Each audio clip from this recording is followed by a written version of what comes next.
ఈ ఆరాధన వాక్యంగా మనం నేర్చుకునే ఈ విషయం ఏంటంటే, దేవుని యొక్క ఔన్నత్యత, దేవుని యొక్క విశిష్టత, దేవుని యొక్క గొప్పతనము ఎంత గొప్పదో అర్థమవుతుంది. ఆయనను మరింతగా స్తుతిస్తే ఆయన మరింతగా ఆనందిస్తాడు. ఓ రహస్యం ఏంటి అంటే, దేవుణ్ణి ఎంతగా స్తుతిస్తే, ఎంతగా ఘనపరిస్తే, ఎంత ఎక్కువగా ఆయన నామాన్ని మహిమపరిస్తే ఆయన అంతగా ఆనందిస్తాడు. ఆయన అంత గొప్పగా సంతోషంగా ఉంటాడు. ఆ ఆనందంలో, సంతోషములో మనము మరింత దగ్గరగా ఆయన చేరడానికి అవకాశం ఉంటుంది. కాబట్టి ఆయనను ఎలాగ ఆరాధించాలి, ఎందుకు ఆరాధించాలి, ఆయన గొప్పతనం ఏంటో కొన్ని మాటల్లో చెప్పే ప్రయత్నం చేస్తాను. కొంచెం జాగ్రత్తగా వినే ప్రయత్నం చేయండి. మనం చూసిన ఈ ఆరాధన వాక్యం 113వ కీర్తన 1 నుండి 9 వచనాలను చూసాం. ఇక్కడ మనం చూసిన వాక్య భాగము మొదట ఏమనుంది? యెహోవాను స్తుతించుడి, యెహోవాను స్తుతించుడి. చివరి లైన్ చదవండి ఒకసారి. యెహోవాను స్తుతించుడి. క్రైస్తవ మానవ జీవితం ఎంత గొప్పగా దేవుడు చిత్రీకరించాడంటే, మన రహస్యాలను లేక మనం సాధించాల్సిన విజయాలకు మూల కారణం ఇక్కడే చెప్పాడు ఆయన. నీ జీవితంలో విజయం కావాలా? నీవు దేవుణ్ణి స్తుతిస్తూ ప్రారంభించు, నీవు దేవునితో ముగించు. మన దినము, మన రోజు ఆయనను స్తుతిస్తూ ప్రారంభించి ఆయనను స్తుతిస్తూ ముగిస్తే, సోదరి నా స్నేహితులారా, గొప్ప విజయాలు చూస్తామండి. మనం చాలా అద్భుతమైన విజయాలు చూస్తాం. ఎందుకనో ఆయనతో ప్రారంభించలేకపోతున్నాం, రోజుని ఆయనతో ముగించలేకపోతున్నాం. వేటితోనో ప్రారంభమవుతుంది మన రోజు, లేకపోతే మన దగ్గర ఉన్న ఈ గ్యాజెట్ తోటి ప్రారంభమవుతుంది రోజు, లేకపోతే ఇంట్లో ఉన్న టీవీతో ప్రారంభమవుతుంది రోజు, లేక ఏదో పనికి ప్రారంభమవుతుంది రోజు. అంతే తప్ప, దేవా ఈ రోజు నాకు ఉచితముగా అనుగ్రహించో, ఈ రోజు బ్రతకడానికి నేను అర్హుణ్ణి కాదు, ఈ రోజును నాకు అనుగ్రహించినందుకు నేను నిన్ను స్తుతిస్తున్నానయ్యా అని చెప్పి ఆయనను మహిమపరిస్తే ఎంత బాగుంటుంది. వాక్య భాగం చెబుతూ ఉన్న ఓ అద్భుతమైన మాట చూడండి. ఆయన ఇది మొదలుకొని ఎల్లకాలము యెహోవా నామము సన్నుతింపబడునుగాక, సూర్యోదయము మొదలుకొని సూర్యాస్తమయము వరకు ఆయన నామము స్తుతి నొందదగినది. దేవునికి మహిమ కలుగునుగాక. హల్లెలూయా. దేవుని నామము మాత్రమేనండి స్తుతి నొందదగినది. ఆయన నామము మాత్రమేనండి మహిమకు, ఘనతకు అర్హత కలిగినది. మనము వేటిలో ఎవరెవరినో పొగుడుతూ ఉంటాం. లేదండి, పొగడాల్సిన మనుషులము మనము. పొగడతకు అర్హుడు దేవుడు. దేవుణ్ణి నామాన్ని మహిమపరచాల్సింది మనము, ఆ మహిమను అందుకోవలసింది ఆయన. ఆయనకు రావలసిన ఘనత ఈ కాలములో మనుషులు దొంగలిస్తున్నారు. ఈనాటి కాలములో దేవునికి చెందవలసిన మహిమ, దేవునికి రావలసిన ఘనత మనుషులకు ఆపాదించుకొని మనుషులు పొందుతున్నారు. లేదండి, మనుషుడు ఘనతకు అర్హుడు కాదు. దేవునికి రావలసిన ఘనతను మనుషుడు పొందడానికి అర్హుడు కాదు. మనిషికి ఇచ్చే ఘనత దైవత్వము నుండి, అనగా దేవుని నుండి వస్తే ఆ మనిషికి నిజమైన ఘనత ఏంటో ఉంటది. ఇది అర్థం కాక దేవుడికి రావలసిన మహిమను, ఘనతను మనుషులు ఆపాదించుకుంటున్నారు. ఆయన గొప్ప, ఆయన ఇది, ఆయన ఇది, ఆమె ఇది. మనుషులు గొప్పతనాన్ని తక్కువ చేసి మాట్లాడట్లేదు నేను. దేవునికి రావలసిన ఘనతను దొంగలించి వారు ఘనత పొందాలనుకోవడం అది అవివేకమవుతుంది అని మాత్రం గమనించండి. మనము ఆరాధించాల్సింది, స్తుతించాల్సింది మనిషిని కాదు, దేవుణ్ణి అన్న సత్యాన్ని ఎప్పుడూ మర్చిపోకండి. ఆయన ఏమంటున్నారంటే, ఆయన నామము స్తుతి నొందదగినది. ఆయన నామము అంటే పేరు కదా. ఆయన పేరు ఎందుకు స్తుతి నొందదగినది? ఆయన పేరులో ఏముంది? ఒక మాట చూద్దాం, ఒకసారి చూడండి. సామెతల గ్రంథం 18వ అధ్యాయం, 18వ అధ్యాయము సామెతల గ్రంథం 10వ వచనం చదువుదాం. యెహోవా నామము బలమైన దుర్గము, నీతిమంతుడు అందులోనికి పరిగెత్తి సురక్షితముగా ఉంటాడంట. దేవునికి స్తోత్రం చెప్పండి. హల్లెలూయా. ఎంత మంచి మాట అండి, ఎంత మంచి మాట. ఆయన నామములో పరిగెత్తే వ్యక్తి సురక్షితంగా ఉంటాడంట. ఎందుకు అంటే అది దుర్గము. యెహోవా నామము బలమైన దుర్గము. దుర్గము అంటే చాలా ఎత్తైనది, చాలా బలమైనది, చాలా గొప్పది. దానికి ఇంకా వేరే పదం లేదనమాట. బలమైన దుర్గము అనగా ఆ పేరుకి లేక ఆ నామానికి ఇంకా వేరే పేరు ఆపాదించడానికి వీలు లేనంత శక్తి గలది, అంత గొప్పది ఆయన నామం. ఆయన నామం బలమైన దుర్గము. ఆ నామములోనికి పరిగెత్తేవాడంట. ఎలా ఉంటాడు చెప్పాలి? సురక్షితముగా. వేదన, బాధ, కష్టం, నష్టం, శోధన, అపవాది శోధన ఇక ఏమీ దరిదాపులకు రావు. ఎందుకంటే దేవుని నామ సంరక్షణలో అతను ఉన్నాడు కనుక. ఆయన నామములో, ఆయన నామ సంరక్షణలో అంత కాపుదల ఉంటుందండి. ఆ కాపుదలలో ఆయన నామాన్ని బట్టి మనిషి సురక్షితంగా జీవించగలుగుతాడు. ఎప్పుడంటే ఆయన నామానికి తగినట్టుగా జీవించినప్పుడు, ఆయన నామములోనికి పరిగెత్తుకుని వచ్చినప్పుడు. ఆయన నామములో అంత గొప్ప శక్తి ఉంది. ఇంకా 3వ వచనంలో ఏమంటున్నారో చూడండి. 113వ కీర్తన 3వ వచనం. సూర్యోదయం మొదలుకొని సూర్యాస్తమయం వరకు ఆయన నామము స్తుతి నొందదగినది. 4వ వచనం. యెహోవా అన్యజనులు అందరి ఎదుట మహోన్నతుడు, ఆయన మహిమ ఆకాశ విశాలమును వ్యాపించి ఉన్నది. ఆయన మహిమ ఎంత గొప్పగా ఉంది, ఎంత గొప్పగా వివరిస్తున్నాడు ఆయన. ఆయన మహిమ ఆకాశమంతా విశాలంగా, ఆకాశ విశాలమంత గొప్పదంట, అంతగా వ్యాపించిందంట. ఆకాశాన్ని ఎవరైనా కొలవగలుగుతారా చెప్పాలి? ఎన్ని మైళ్ళుంది, ఎంత పొడుగుంది, ఎవరైనా ఎప్పటికీ ఏ శాస్త్రవేత్త అయినా, ఏ సైంటిస్ట్ అయినా కొలిచిన దాఖలాలు ఉన్నాయా చెప్పాలి? ఆకాశ వైశాల్యం ఎంత ఎవరికి తెలియను? యోబు గ్రంథకర్త అంటాడు, ఆకాశ వైశాల్యం ఎంతో ఎవరికి తెలియను? భూమి వైశాల్యం ఎంతో ఎవరికి తెలియను? సముద్ర వైశాల్యం ఎంతో ఎవరికి తెలియను? ఎందుకు అంటే ఆయన అంటున్నారు, ఆయన మహిమంతా ఆకాశ వైశాల్యం అంతా విస్తరించి ఉన్నదంట. ఇంత ఆయన మహిమని చెప్పడానికి అవకాశం లేదండి. ఎందుకంటే ఆయన మహోన్నతుడైన దేవుడంట. ఈరోజు మనం మహోన్నతుడైన దేవుణ్ణి ఆరాధించబోతున్నాం. దేవునికి మహిమ చెప్పండి. హల్లెలూయా.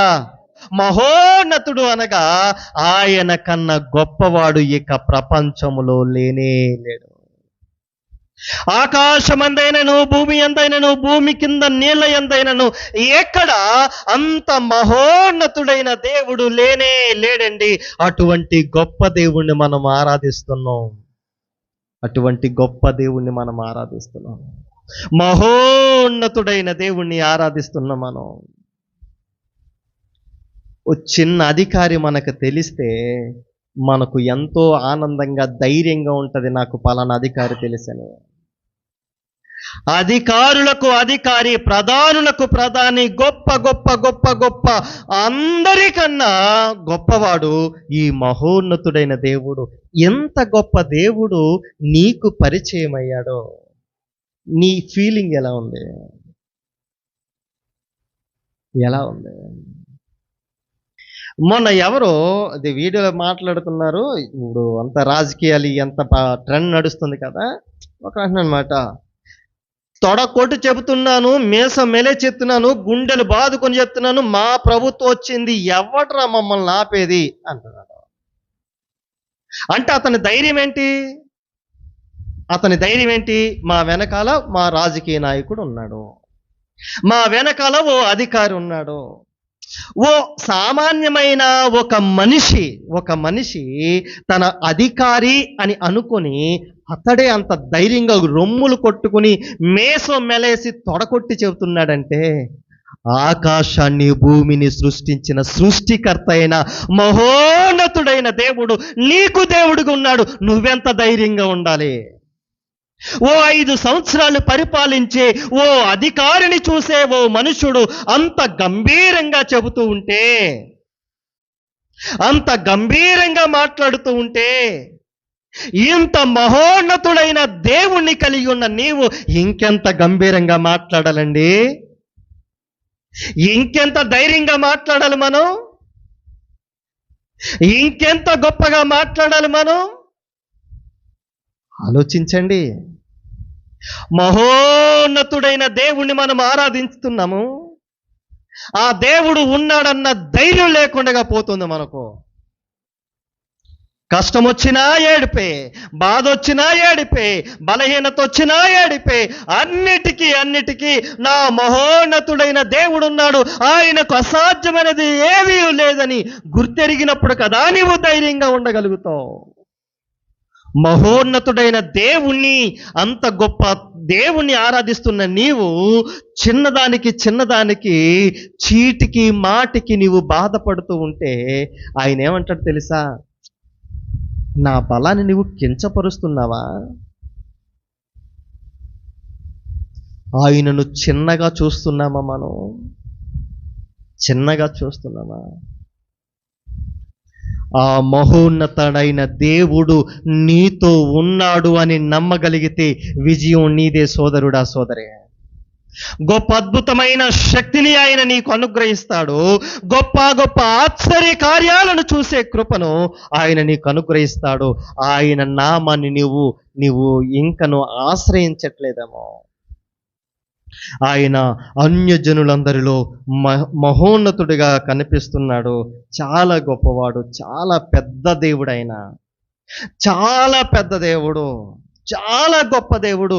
ఆయన ఆకాశాన్ని భూమిని చూడడానికి, ఆయన ఇలా చూడడానికి లేదట, వంగి చూడాల్సి వస్తుందంట. ఆయన భూమి కింద మనుషులను, ఆకాశంను చూడడానికి వంగాల్సి వస్తుంది. ఎందుకంటే ఆయన అంత గొప్ప దేవుడు, అంత పెద్ద దేవుడు, మహోన్నతుడైన దేవుడు. ఆయన 13 అడుగులు ఉన్నటువంటి ఒక వ్యక్తిని చూసి ఓ రాజ్యం అంతా గడగడలాడిపోయిందండి.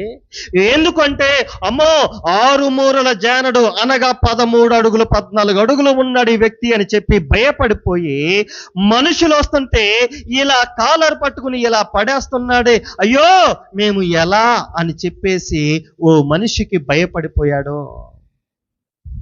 ఆయన పేరు గొల్యాతు. రాజ్యమంతా భయపడిపోయింది. కానీ ఓ చిన్న కుర్రవాడు వచ్చి ఆ 13 అడుగులు ఉన్న వ్యక్తిని చూడలేడు.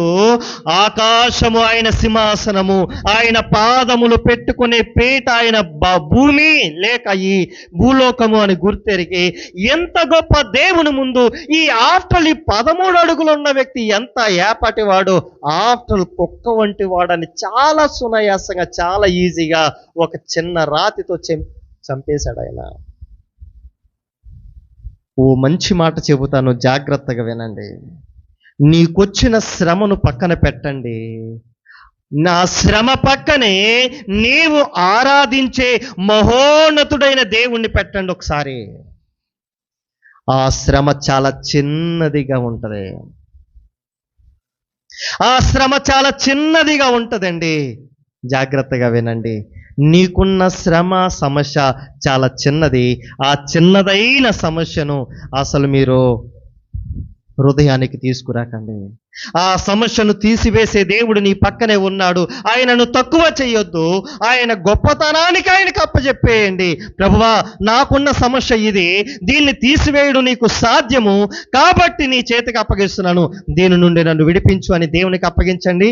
ఆయన గొప్పతనం ఏంటో మనకు అర్థమవుతుంది. ఇంకా ఈయన ఏమంటున్నారంటే 7, 8, 9 వచనాల్లో ఈయన ఎంత గొప్ప దేవుడో వర్ణిస్తూ యెషయా గ్రంథకర్త ఓ మాట అన్నారు. చూడండి, యెషయా గ్రంథము 57వ అధ్యాయము 15వ వచనం చదువుదామా? ఇక్కడ ఈ గ్రంథకర్త ఏమని చెప్తున్నారు ఈయన? నీ దేవుడు ఎలాంటి వాడో తెలుసా? మహాగణుడును, మహోన్నతుడును, పరిశుద్ధుడును, నిత్య నివాసి అయిన దేవుడటండి. ఎంత గొప్ప నామం అండి అయింది. ఆయన పేరు చూడని ఎంత గొప్పగా ఉందో. ఆ దేవుడు నీకు తెలుసా? అమ్మా, అడుగుతున్నాను, ఆ దేవుడు నీకు పరిచయం ఉన్నాడా? నీవు ఆరాధిస్తున్న దేవుడు, నీవు సేవిస్తున్న దేవుడు, నీవు కన్నీరు కారుస్తున్న దేవుడు, ఆ దేవుని యొక్క గొప్పతనము అర్థమవుతుందా? ఏం చేస్తాడండి ఈయన?